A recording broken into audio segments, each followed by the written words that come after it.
rebelle, il se révolte, il se soulève, il tue 2500 personnes.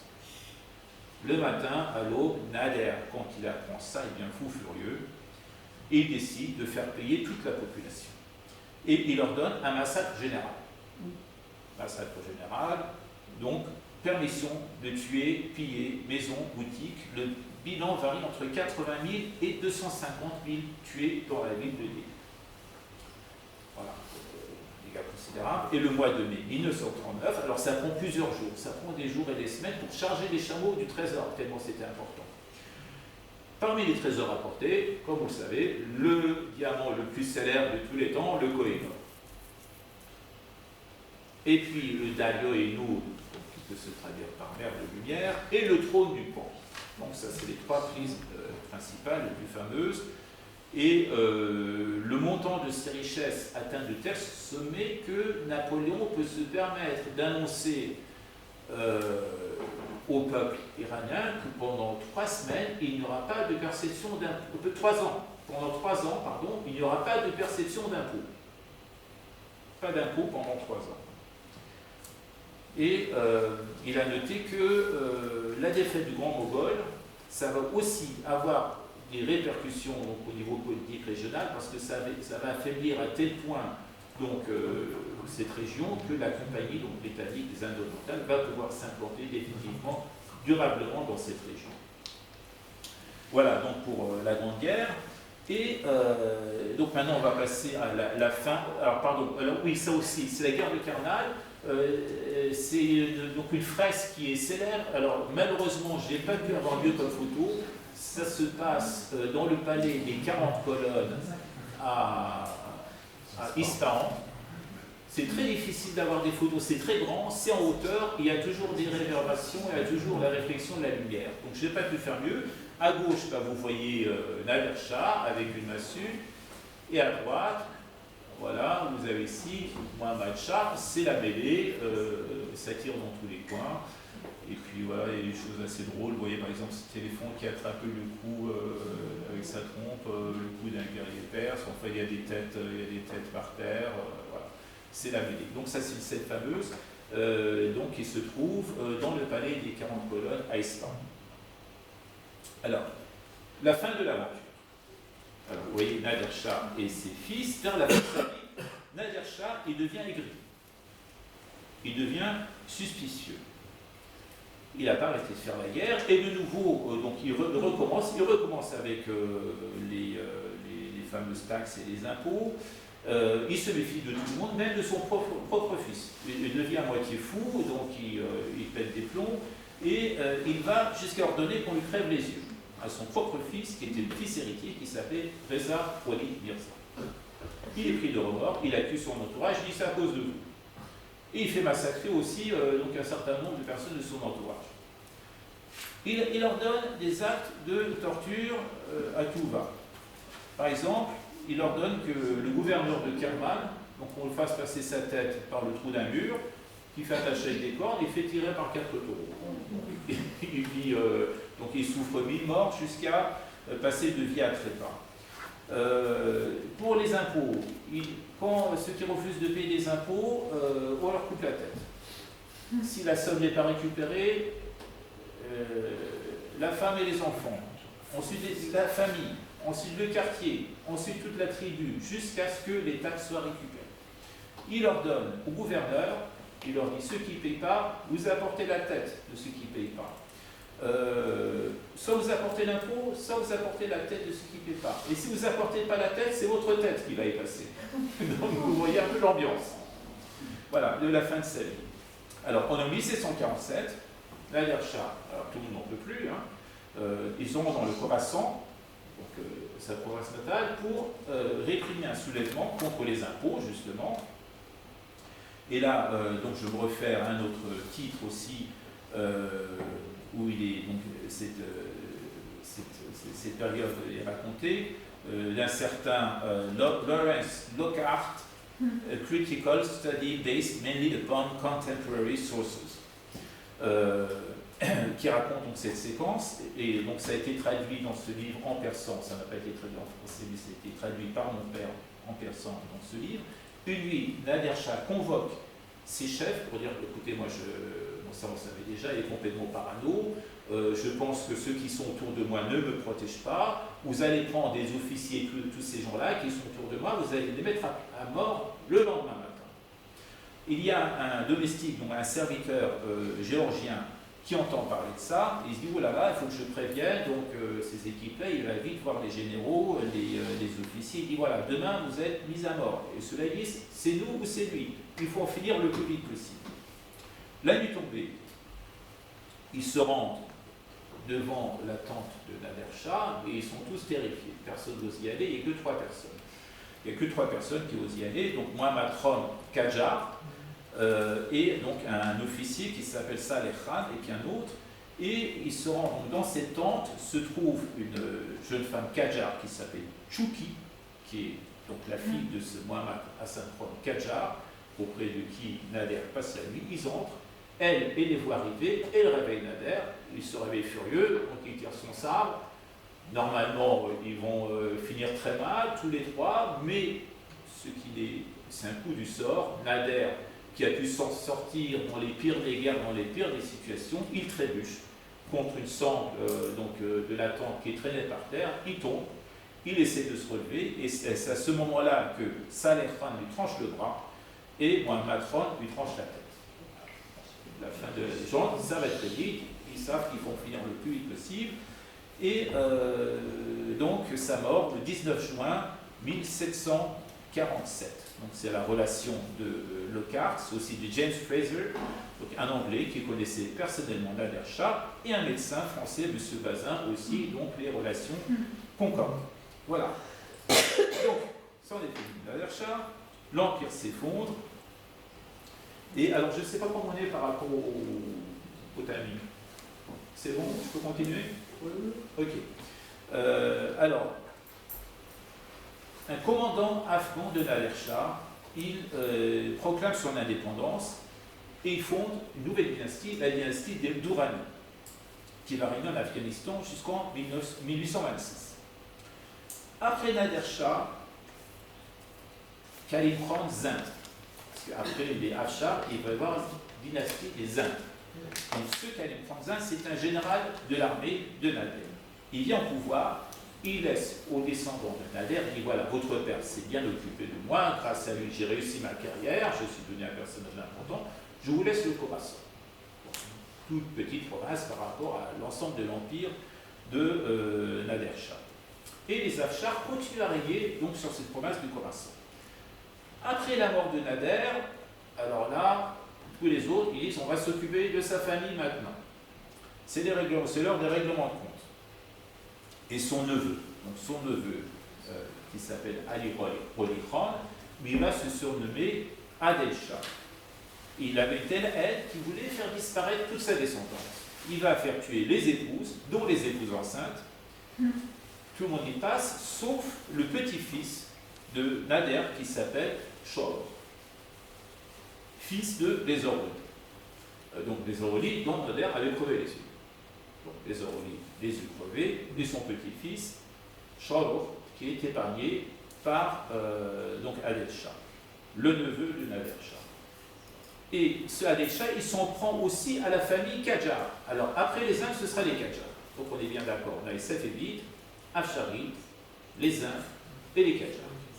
Donc ce Adel Shah, il s'en prend aussi aux Qajar qui aussi voulaient prendre le pouvoir.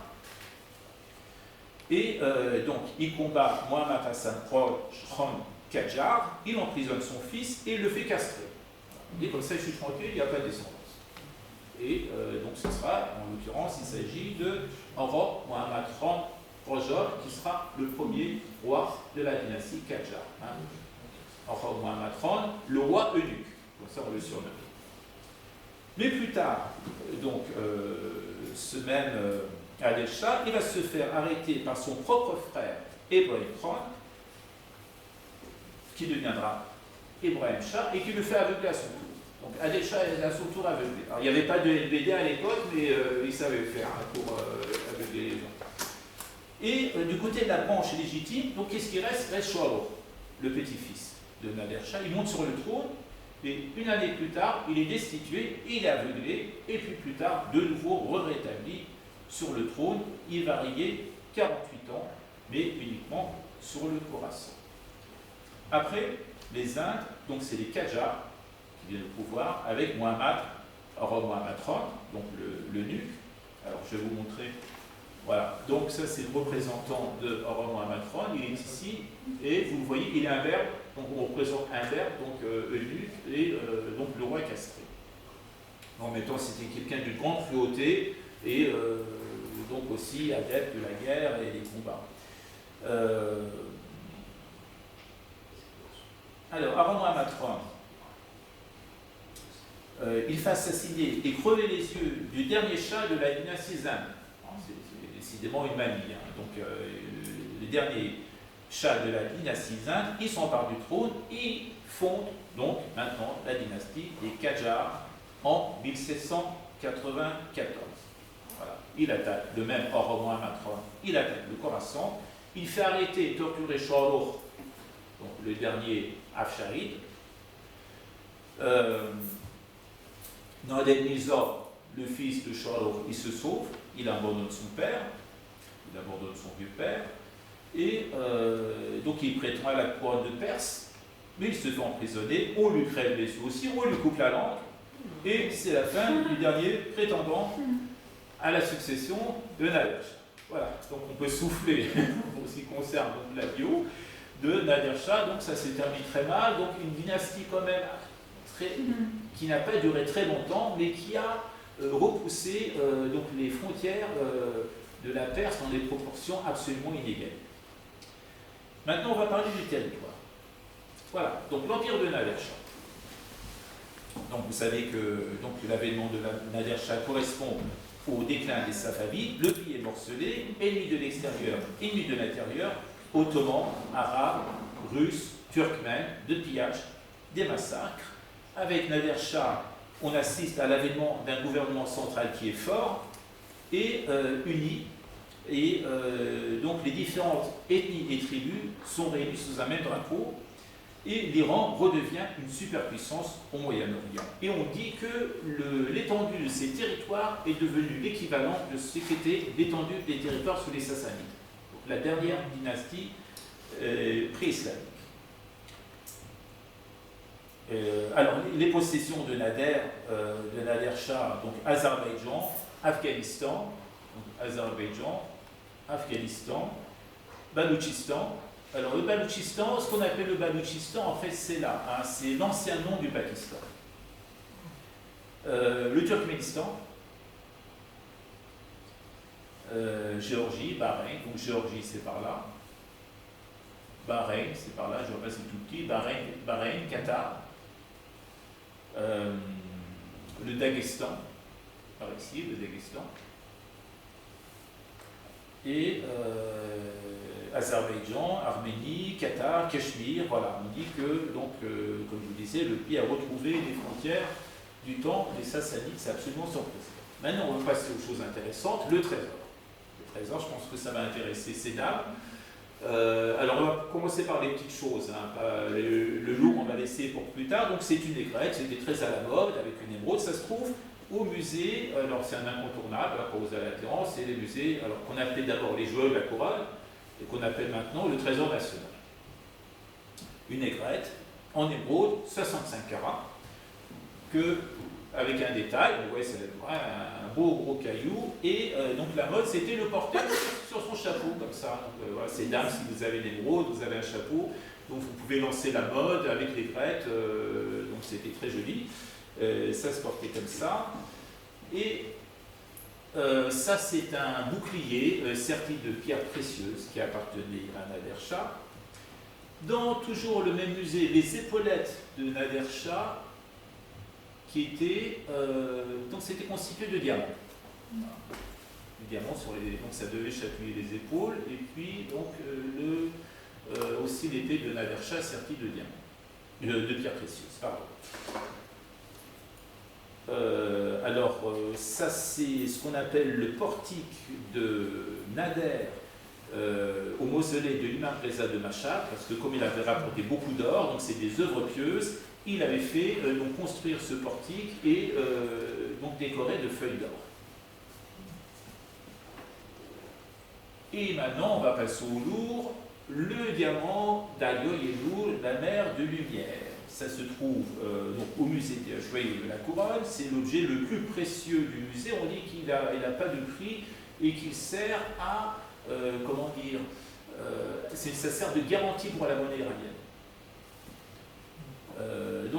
Voilà, c'est cerise sur le gâteau. Un diamant de 186 carats, il pèse dans les 40 grammes. Il a une particularité, c'est quelque chose d'exceptionnel. Il a une teinte légèrement rosée. Et ça, c'est très, très rare. Et donc, après la mort de Nader, il se retrouvait entre les mains de son petit-fils Shoalor, qui avait été aveuglé, et son héritier Amir Alam Khan Roséilé, qui le cède à l'autre Vali Khan, un roi zinde. L'eunuque, Oro Mohammad Khan, crève de ses yeux, de ses mains, je vais y arriver, crève de ses mains les yeux de l'autre Vali Khan zinde, et il récupère le diamant. Et puis entre-temps, donc ses femmes et ses filles sont livrées à la soldatesse, donc tout ça c'est détails, ils s'emparent du trône et ils récupèrent le fameux diamant. D'après Nasser Gilshah, ce diamant avait fait partie donc de la couronne de Cyrus. Bon, ça c'est des légendes qui ont cours. Et donc il était utilisé comme aigrette, comme sur le chapeau, vous avez vu au départ, avec une broche ornée de 457 brillants. Il est taillé sur les deux faces, donc les surfaces sont uniformes et régulières, sauf une seule surface, où passez-moi l'expression, donc Fatalisha, qui était vraiment un crétin, ce roi, il a fait graver son nom. Et du coup, ça réduit considérablement le prix du diamant original. Il faisait partie à l'origine d'un diamant qui faisait 242 carats. Donc c'est la part majeure de ce diamant. L'autre morceau s'appelle Nurul Ain, qui signifie la lumière des yeux. Voilà. Donc ça c'est le top du musée donc du Trésor national. Et on va passer à l'autre top qui est le Koh-i-Noor. Alors pourquoi je vous raconte ça? Pourquoi je vous montre ça? Parce que Nader Shah avait eu cette information que le fameux diamant se trouvait dans le turban de Muhammad Shah, le sultan moghol. Et lors d'une réception, vous voyez, ils sont assis l'un en face de l'autre, et vous voyez que lui, il tend quelque chose, et lui, il tend la main. Alors, c'était peut-être des scènes de genre, c'était représenté comme ça, mais en tout cas, la légende veut que quand ils sont installés, Nader Shah lui dit « Ah, vous avez un joli chapeau, je vous propose de l'échanger contre le mien. Vous avez un joli turban, donc je vous propose d'échanger. » Et puis Muhammad Shah, forcément, il n'avait pas tellement le choix, et il dit « Bon, voilà, donc il lui donne, et c'est comme ça qu'il récupère le fameux diamant Koh-i-Noor. » Alors, c'est une histoire assez rocambolesque, parce que ce diamant portait malheur à tous ceux qui l'obtenaient. Il a fait un long chemin. Alors, j'en ai pour 2 pages à raconter. On est comment, Victor, par rapport au... On est bien, d'accord. Alors, je vais vous raconter ça. Alors, tenez-vous bien. Donc, en premier, le sultan Babur, sultan moghol. Babur, ça veut dire tigre. Babur. Descendant de Gengis Khan, s'empare du sultanat de Delhi, et parmi le butin, dans un fort qui était le fort d'Agra, se trouvait un diamant d'une taille extraordinaire. Donc, il s'empare de ce diamant, et il lui donne son nom. Donc, on le nomme diamant de Babur. Il en fait présent au Shah de Perse, Tahmasp Ier de sa famille, qui lui avait offert l'hospitalité après une révolte, qu'il avait obligé donc à fuir l'Empire moghol. On retrouve la trace du diamant dans l'Empire moghol un siècle plus tard, en possession de Shah Jahan. Shah Jahan, vous en avez peut-être entendu parler, c'est celui qui a fait construire le Taj Mahal, après la mort de son épouse. Donc grand amateur de pierreries, bon vivant, et il contracte une fièvre violente, et donc ses fils en profitent pour prendre le pouvoir, et l'aîné, donc qui est son successeur, récupère le diamant, mais il est assassiné par son frère qui s'appelle Aurangzeb. Aurangzeb signifie ornement du trône. Aurangzeb s'empare du pouvoir, il fait enfermer son père dans le fort d'Agra, Et donc lui, ça ne le branchait pas trop, les bijoux, tout ça, donc il le fait garder en un lieu sûr, dans un coin, dans un coffre.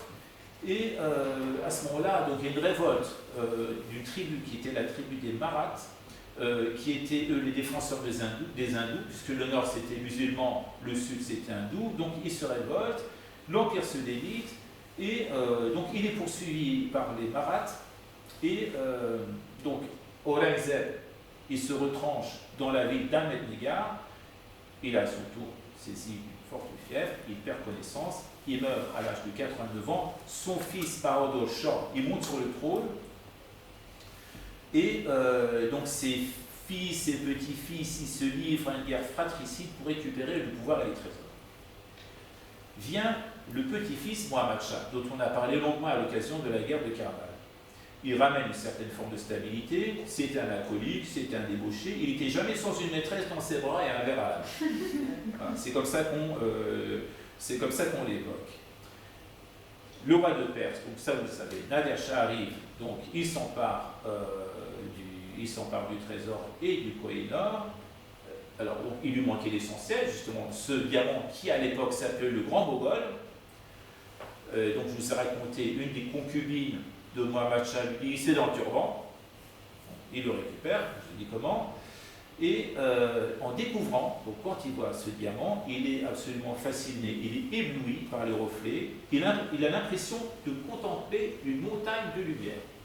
Et c'est pour ça qu'il l'appelle Koh-i-Noor, Koh-i-Noor, qui signifie montagne de lumière. Mais ce diamant n'a apporté de chance à personne, c'était donc pas plus à Nader aux autres, et donc Nader est assassiné en 1747. Sa veuve s'enfuit en Afghanistan avec le diamant, auprès d'un des généraux de son mari, et donc elle lui offre le Koh-i-Noor en remerciement de sa protection. Le petit-fils du général qui s'appelle Zaman, donc qui récupère, donc il est renversé par les généraux, il le torture, mais il ne dit pas où se trouve le diamant.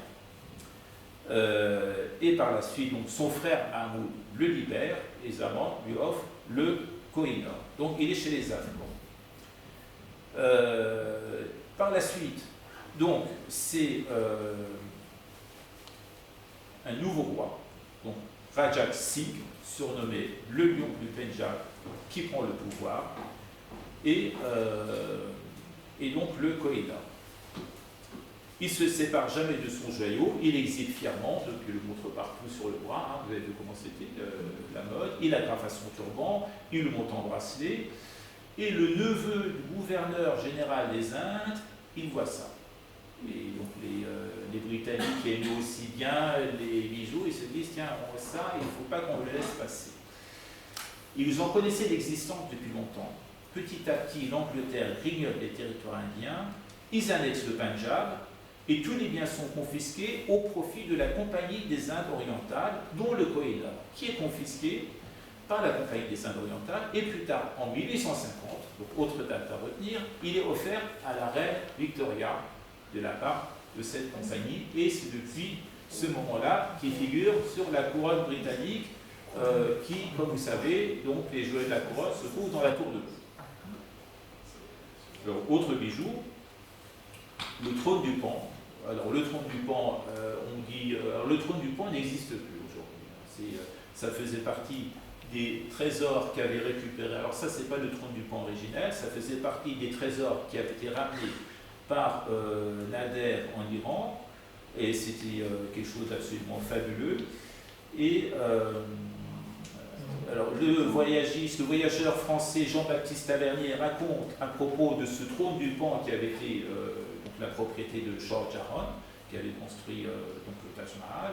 Voici comment il raconte ce qu'était ce trône. Donc le trône est à peu près de la forme et de la grandeur de nos lits de camp. Le trône fait une plateforme longue de 1,80 m et large de 1,20 m, supportée par 4 pieds dorés de 50 à 70 cm de hauteur. Au-dessus des pieds s'élèvent 12 colonnes qui supportent le ciel du trône.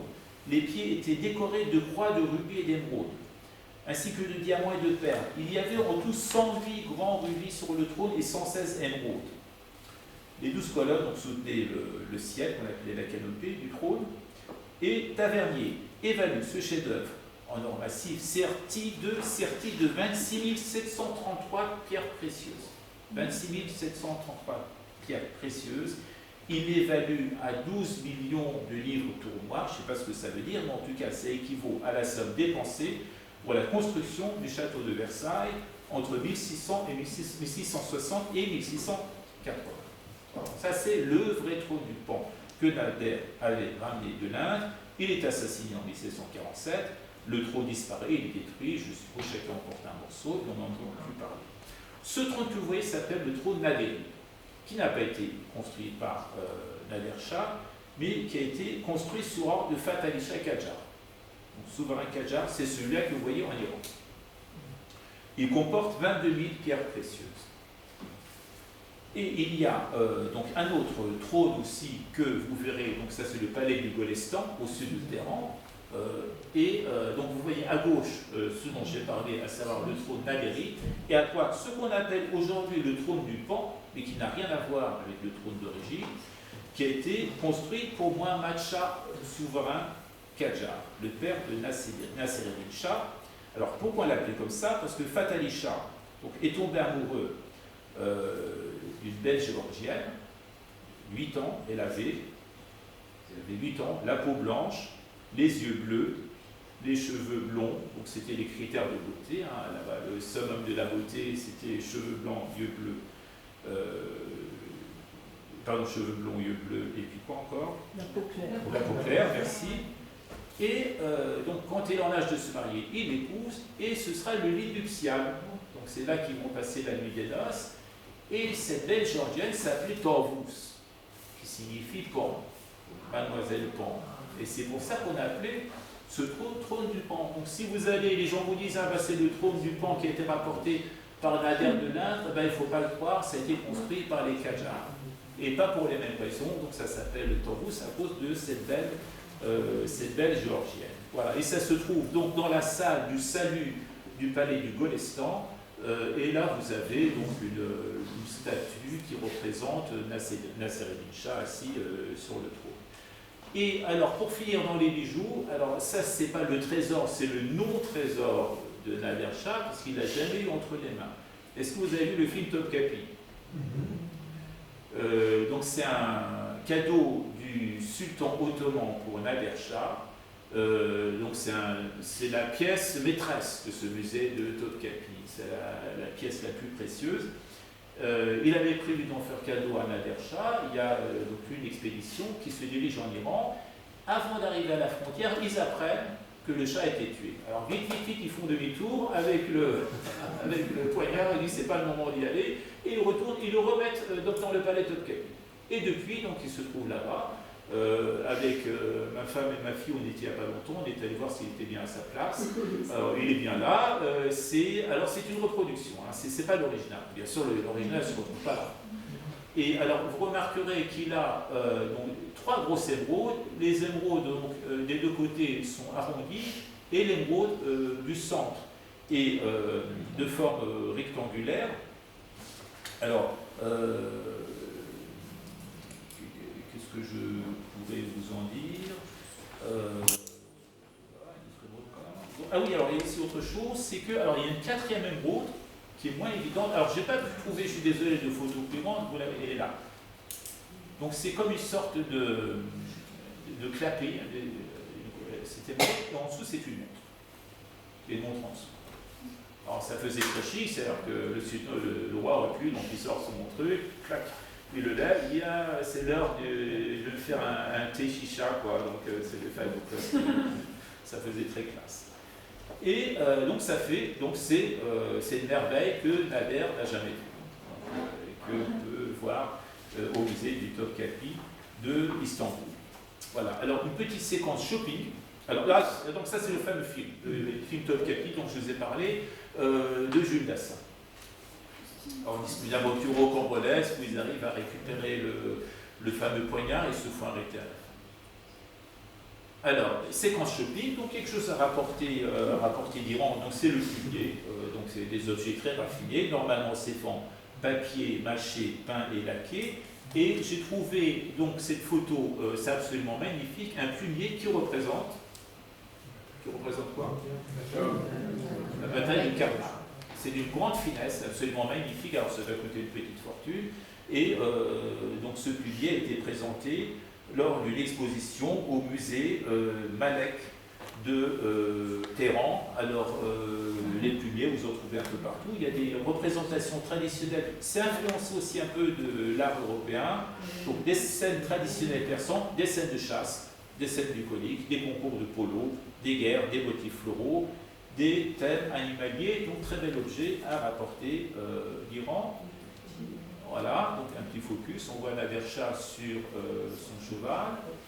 Et maintenant la séquence, le tombeau. Donc c'est du côté du mausolée de l'imam Reza, 8e imam des chiites à Mashhad, le plus important pèlerinage en Iran. Il y a un espace central où se trouve la tombe et deux grandes salles dédiées au musée, donc une autre vue. Voilà, donc une image qui appartenait à Nader Shah probablement. Et ici vous avez alors on appelle ça on appelle, en persan on appelle Poutine. Voilà, donc c'est pas Vladimir. Poutine, ça veut dire bottine. Ça veut dire bottine. Donc c'était les bottes de Nader Shah, les bottes qu'il enfilait quand il allait à la guerre, et ça se trouve donc dans son mausolée. Une autre vue, donc vous avez des grandes salles, une statue, donc un buste de Nader Shah. Le musée a été construit, il a trouvé sa forme définitive en 1963, il a été inauguré en présence de Mohammad Reza Shah Pahlavi. Et donc la pierre tombale. Alors un petit clin d'œil aussi, donc il a écrit un jeu vidéo à partir de là qui fait un tabac qui s'appelle Quest of Persia. En persan, Shamshir et Nader, l'été de Nader. Voilà, donc ceux qui n'ont pas vécu cette époque mais qui aiment bien faire couler le sang, massacrer, donc là ils vont trouver leur compte, vous voyez, ça n'arrête pas. Donc le cadre c'est la place centrale d'Ispahan, et puis là, donc, si vous voulez tuer, massacrer, couper des têtes, qu'est-ce qu'il faut? Voilà, une autre vue, donc Quest of Persia.